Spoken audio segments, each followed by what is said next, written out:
à tous et bienvenue à notre 5e atelier Parents épanouis, enfants épanouis. Alors, cette semaine, c'est un atelier très important et qui va, je pense, ô combien vous parler.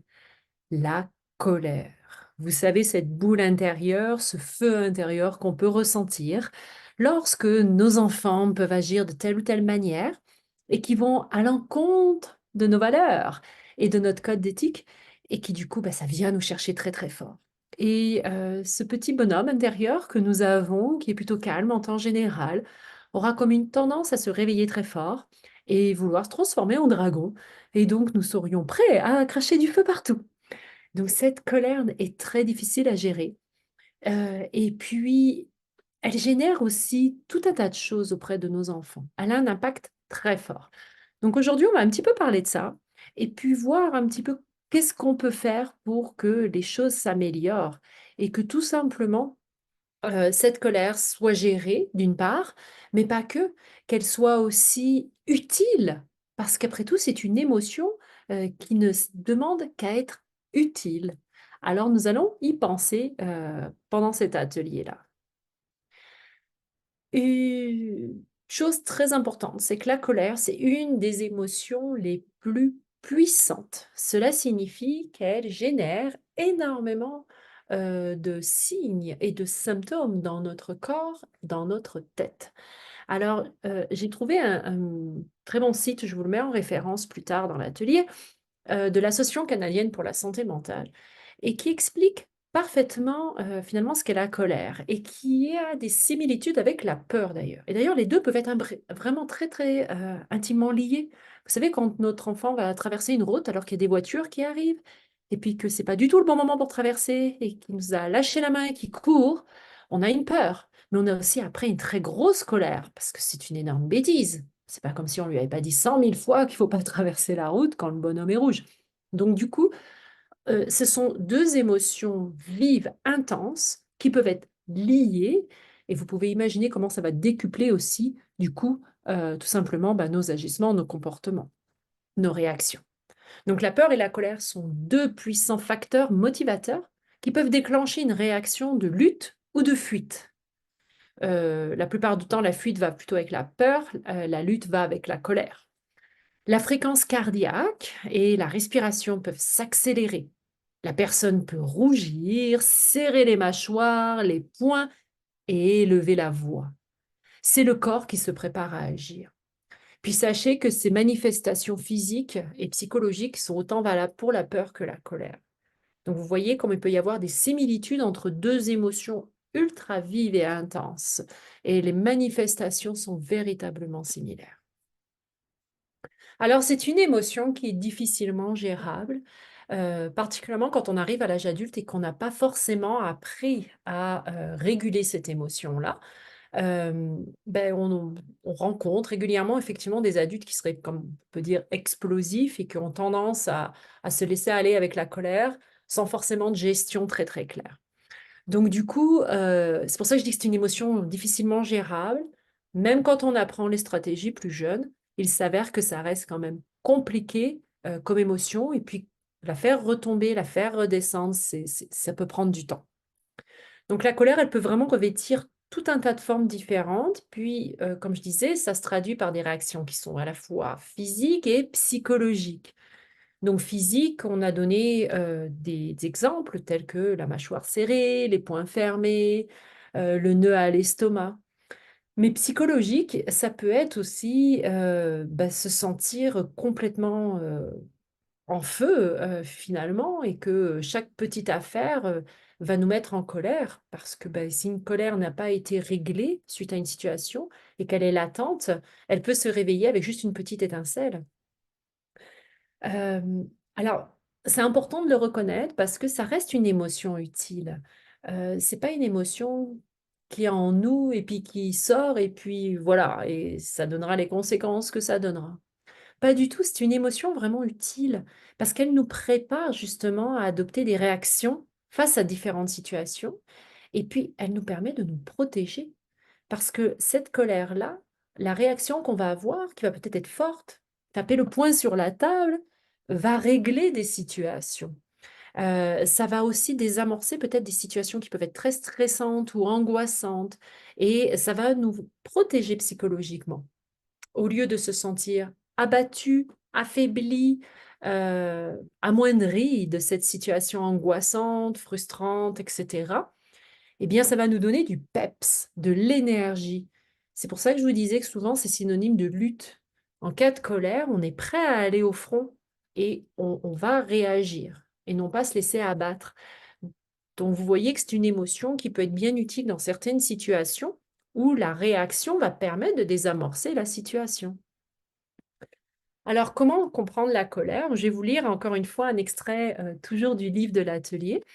Heu, je vous ai trouvé cette image que je trouve, complètement appropriée, c'est que la colère soigne par la bienveillance et ça, c'est très important, de s'en rendre compte parce que il y a chaque émotion a toujours, signifie quelque chose.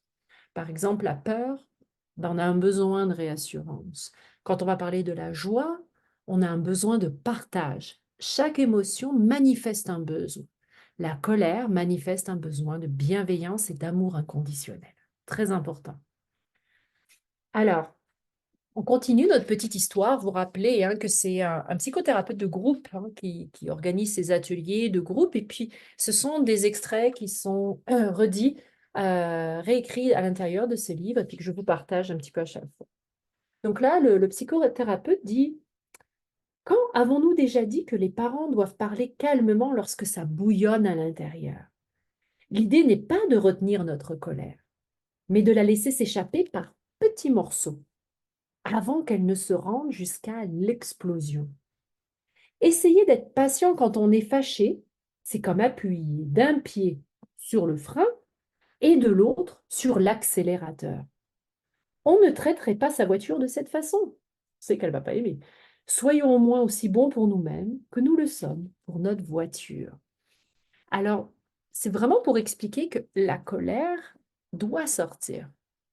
Nous, le pouvoir qu'on a, c'est la manière de réguler cette colère pour qu'elle sorte par petits bouts, qu'elle sorte sans faire de la casse. Mais évidemment, comme sur une voiture, si on appuie sur le frein et l'accélérateur en même temps, la voiture, elle s'arrête. Avec les nouvelles voitures qui ont toutes leurs affaires électroniques, eh bien ça stoppe parce que c'est contradictoire. C'est la même chose avec notre émotion. La colère, on doit la laisser aller. On ne peut pas dire non, non, sois pas en colère, garde toutes tes émotions. Le petit bonhomme intérieur, il va se nourrir de ça, beaucoup comme un ogre, et il va tendance à grossir, grossir. Puis il suffira qu'il y ait juste une petite chose, comme par exemple, bah, tout simplement, je ne sais pas, l'eau, on fait cuire des pâtes et puis l'eau bout un peu trop, elle sort de la casserole et là on explose. On fait tout valdinguer dans la maison parce que notre petit bonhomme intérieur a atteint sa limite, a absorbé cette nouvelle petite goutte et là, fini, ça explose. Donc c'est important de comprendre cette colère et ce mécanisme, comment elle se construit étape par étape. Et que les couches, elles ne s'effacent pas si on ne les traite pas. Elles s'accumulent. Puis c'est comme ça que crée l'explosion. Alors ce qui est important, c'est comme on a dit, c'est de vraiment évacuer cette colère. Qu'autre chose, dans le livre, le psychothérapeute continue, puis c'est une petite pensée que je voulais vous partager. Donc il dit, les mots peuvent être coupants comme des rasoirs. Ils peuvent même laisser des cicatrices permanentes.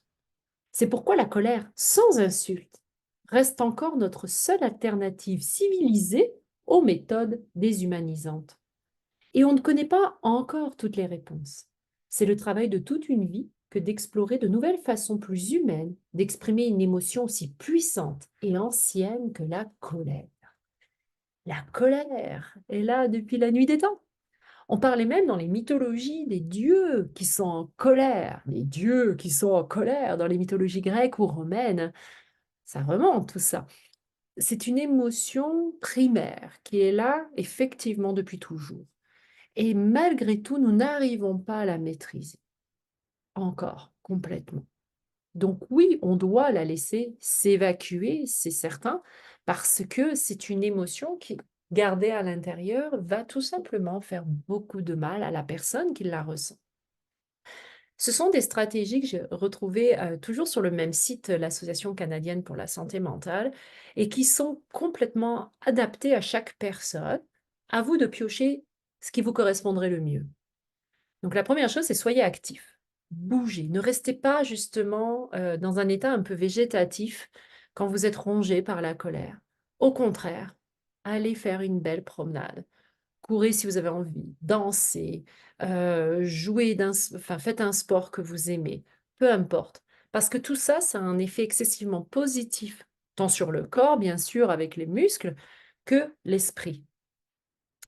Essayez de bien dormir. Ça, c'est pas évident parce qu'évidemment, quand on est en colère, on réfléchit énormément.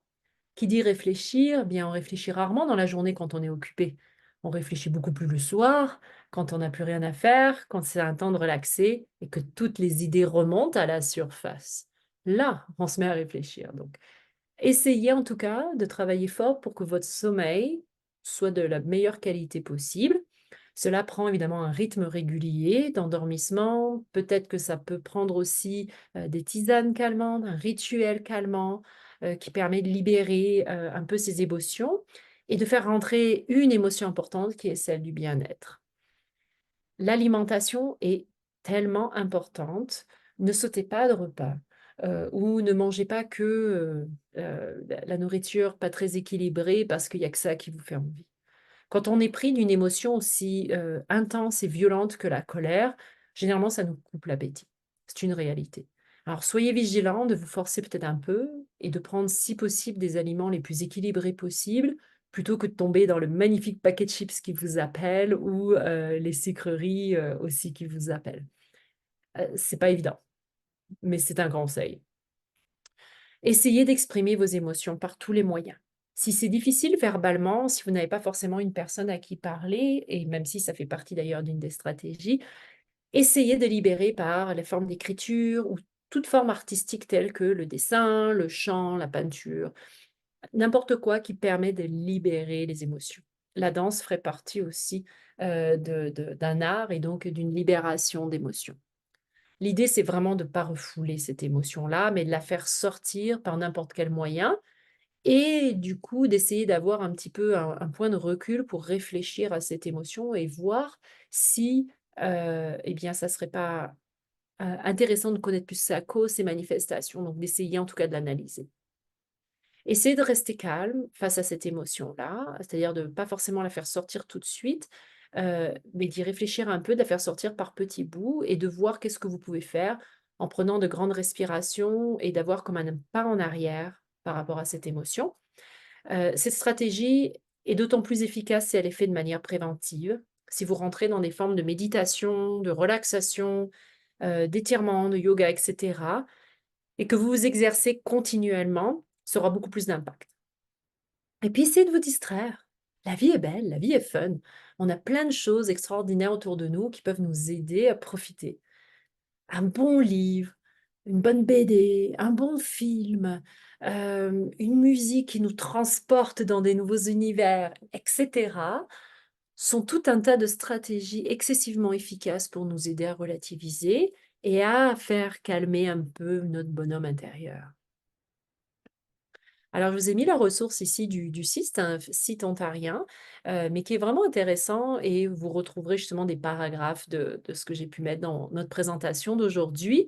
Alors, c'est un site qui est plus à destination des jeunes, puisque ça s'appelle Écoute Jeunesse, mais ces conseils sont tellement valables pour nous parents dans notre gestion des émotions, parce qu'on sait ô combien toutes les situations qu'on vit avec nos enfants peuvent nous entraîner tout simplement vers cette émotion de colère et l'environnement de nos enfants aussi, que ce soit des écoles où on n'est pas toujours en accord, que ce soit les coachs sportifs, différents clubs ou des enseignants de différents arts, de nos enfants qui ont des agissements qui vont contre nos valeurs, eh bien, ça peut générer véritablement ce bonhomme en colère.